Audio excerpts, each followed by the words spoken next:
Spongy जाळीदार रवा cake करायचा असेल तर काही ट्रिक्स आणि टिप्स जर स्टेप बाय स्टेप जर फॉलो केल्या तर रवा केक आहे तो अगदी स्पॉन्जी जाळीदार होणार आहे।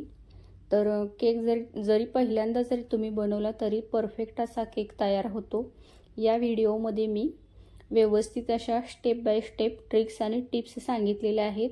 तर व्हिडिओ आहे तो सुरुवातीपासून शेवटपर्यंत स्किप न करता बघा, जेणेकरून काही ट्रिक्स आणि टिप्स ज्या सांगितलेल्या आहेत त्या गाळल्या जाणार नाहीत किंवा चुकणार नाहीत।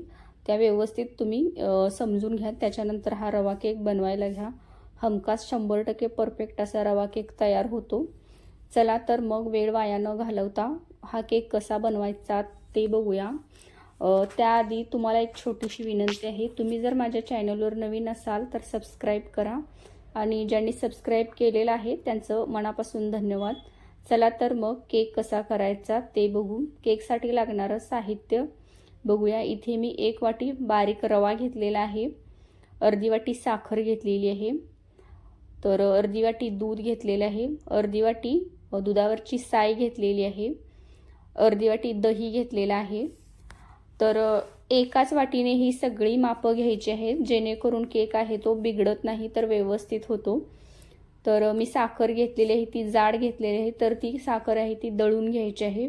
पिठी साखर घेतली तर तुम्ही पाऊण वाटी साखर घ्या, तर मी जाड साखर घेतलेली आहे तर मी दळून घेणार आहे। आणि जर तुम्हाला जास्त गोड हवं असेल तर तुम्ही 1-2 चमचे साखर वाढवली तरी देखील चालेल।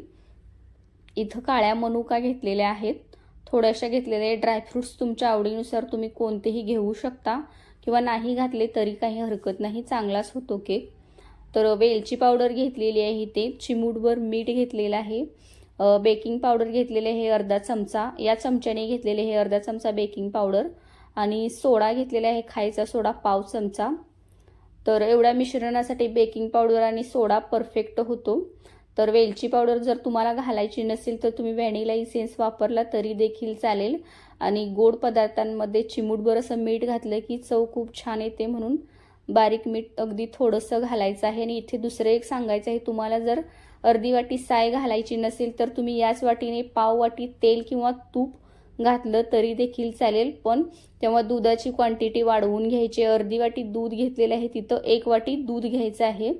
तर इतकं हे प्रमाण तुम्ही लक्षात ठेवायचं आहे। मी या केकमध्ये बटर, तेल, तूप वापरलेलं नाही, तर तरीसुद्धा हा केक छान झालेला आहे। साय घेतलेली आहे, ते आपण लोणी काढण्यासाठी जी साय फ्रीजमध्ये साठवतो ती साय इथं घेतलेली आहे। तर मिक्सरच्या भांड्यामध्ये साखर आता दळून घ्यायची आहे, तर साखर दळून घेतलेली आहे। तर ही साखर आहे ती आता केकमध्ये घालायची आहे। तर त्याआधी आपल्याला एका भांड्यामध्ये दही काढून घ्यायचं आहे।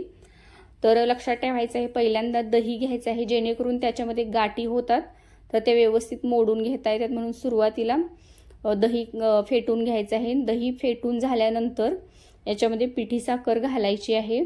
बघू शकता तुम्ही दही आहे ते व्यवस्थित असं फेटून घेतलेलं आहे, दह्यामध्ये गाठी राहायला नकोत। तर याच्यामध्ये साखर घालायची आहे। तर पिठी साखर वापरली तर तुम्ही अर्धी वाटीच्या जागी पाऊण वाटी पिठी साखर वापरायची। तर पिठी साखर आहे ती देखील या दह्यामध्ये व्यवस्थित अशी मिक्स करून घ्यायची आहे। केकमध्ये फेटून घेणं खूप महत्त्वाचं आहे, व्यवस्थित असं फेटून घ्यावं लागतं। तर याच्यामध्ये आता रवा घातलेला आहे, तुमच्याकडे जर मोठा रवा असेल तर तुम्ही तो मिक्सरमधून बारीक करून घ्यायचा आहे। आणि रवा आहे तो भाजलेला नाही तर कच्चा रवा घेतलेला आहे। तर याच्यामध्ये अर्धी वाटी साय घातलेली आहे, या रव्यामध्ये आता साय व्यवस्थित मिक्स करून घ्यायची आहे। अशा प्रकारे तुम्ही बघू शकता छानपैकी फेटून घेतलेला आहे। तर हे फेटून झाल्यानंतर आता याच्यामध्ये दूध घालायचं आहे। दूध आहे ते थंड दूध आहे, रूम टेम्परेचरचं दूध घेतलेलं आहे, गरम दूध वापरायचं नाही। तर अर्धी वाटी दूध हे सगळं इथं वापरलेलं आहे। आता याच्यामध्ये झालेल्या गाठी आहेत ते व्यवस्थित मोडून घ्यायच्या आहेत आणि छानपैकी असं फेटून घ्यायचं आहे। प्रत्येक पदार्थ घातल्यानंतर व्यवस्थित असं छानपैकी फेटून घ्यायचं आहे। खूप असं पातळ झालेलं दिसत आहे, तर याला चांगलं असं घट्ट होण्यासाठी ठेवून द्यायचं आहे साईडला। तर याच्यावरती एक प्लेट झाकायची आहे आणि हे दूध आहे ते या रव्यामध्ये पूर्णतः ऑब्झर्व झाल्यानंतरच हे मी तुम्हाला दाखवणार आहे। तर जवळजवळ 30 ते 35 मिनिटं मी हे असंच ठेवून दिलेलं होतं, त्याच्यानंतर मी हे तुम्हाला दाखवत आहे। तुम्ही बघू शकता खूप असं घट्ट झालेलं दिसत आहे। तर दूध जर पूर्णतः या रव्यामध्ये आटलेलं नसेल तर आणखी थोडा वेळ ठेवायचा आहे, पण पातळ मिश्रण केकसाठी वापरायचं नाही, त्यामुळे सुद्धा केक आहे तो फुगत नाही। तर घट्ट असं मिश्रण झालेलं असलं पाहिजे, कारण आता इतकं घट्ट असलं तरी आपण सोडा आणि बेकिंग पावडर घातल्यानंतर ते खूप आणखीन पातळ होतं। तर हे मी साईडला ठेवून दिलेलं आहे। तर आता इकडे एक मोठं पातेलं घेतलेलं आहे आणि त्याच्यात असं बारीक मीठ पसरवून घ्यायचं आहे आणि याच्यावरती प्लेट झाकून ठेवून तर हे गॅसवरती गरम करायला ठेवलेलं आहे। तर इकडे मी हा टीन घेतलेला आहे केक बेक करण्यासाठी आणि बटर पेपर गोलाकार कट करून घेणार आहे। तुमच्याकडे जर असा टीन नसेल तर तुम्ही कुकरमध्ये जी भांडी असतात ती वापरली तरी देखील चालतील। तर बटर पेपर आहे तो गोलाकार कट करून घेतलेला आहे आणि या भांड्याला तेल लावून घ्यायचं आहे, सगळीकडून वरपर्यंत तेल लावून घेतलेलं आहे आणि याच्यात बटर पेपर घातलेला आहे आणि या बटर पेपरलाही थोडंसं तेल लावायचं आहे। तर पातेल आहे ते मी प्रीहीट करण्यासाठी ठेवलेलं आहे। तर याच्यामध्ये चिमूटभर घेतलेलं मीठ होतं ते घातलेलं आहे, वेलची पावडर घातलेली आहे। तुम्हाला वेलची पावडर घालायची नसेल तर तुम्ही व्हॅनिला इसेन्स घातला तरी देखील चालेल। वेलची पावडर घातल्यानंतर व्यवस्थित फेटून घेतलेलं आहे आणि त्याच्यानंतर बेकिंग पावडर आणि सोडा घालायचा आहे।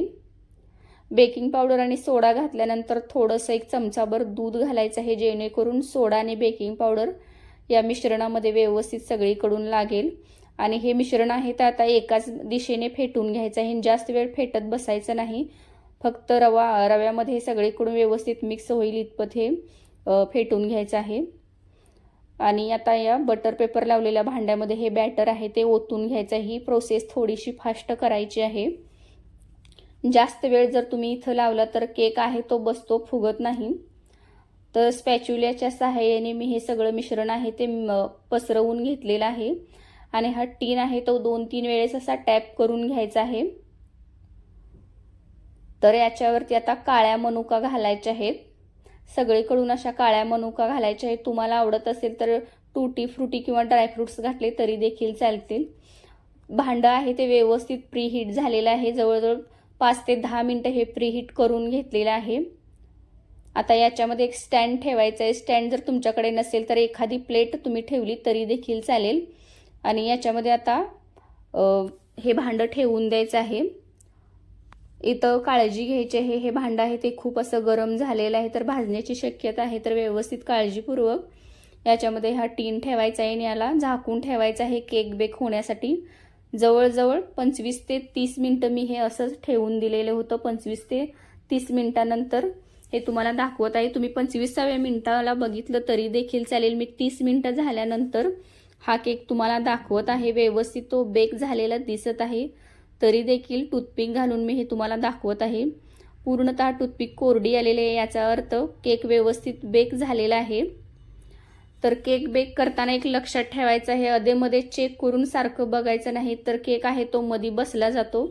बरोबर 25 मिनिटानंतर बघितलं तरी देखील चालेल, मी 30 मिनिटानंतर बघितला होता, व्यवस्थित असा बेक झालेला आहे।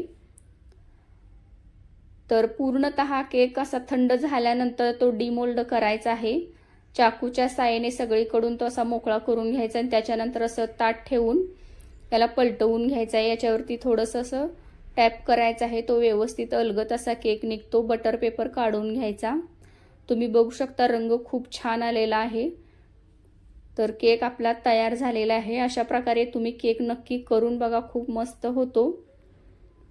केक करून बघितल्यानंतर कमेंटमध्ये केक कसा झाला आहे तो मला नक्की सांगा आणि जर ही केकची रेसिपी जर आवडली तर चॅनलला सबस्क्राईब करा आणि स्पॉन्जी जाळीदार केक तयार होण्यासाठी ह्या सगळ्या टिप्स आहेत त्या फॉलो करा, जेणेकरून तुमचा रवा केक आहे तो अजिबात बिघडणार नाही, तर अगदी तर स्पॉन्जी जाळीदार रवा केक तयार होईल।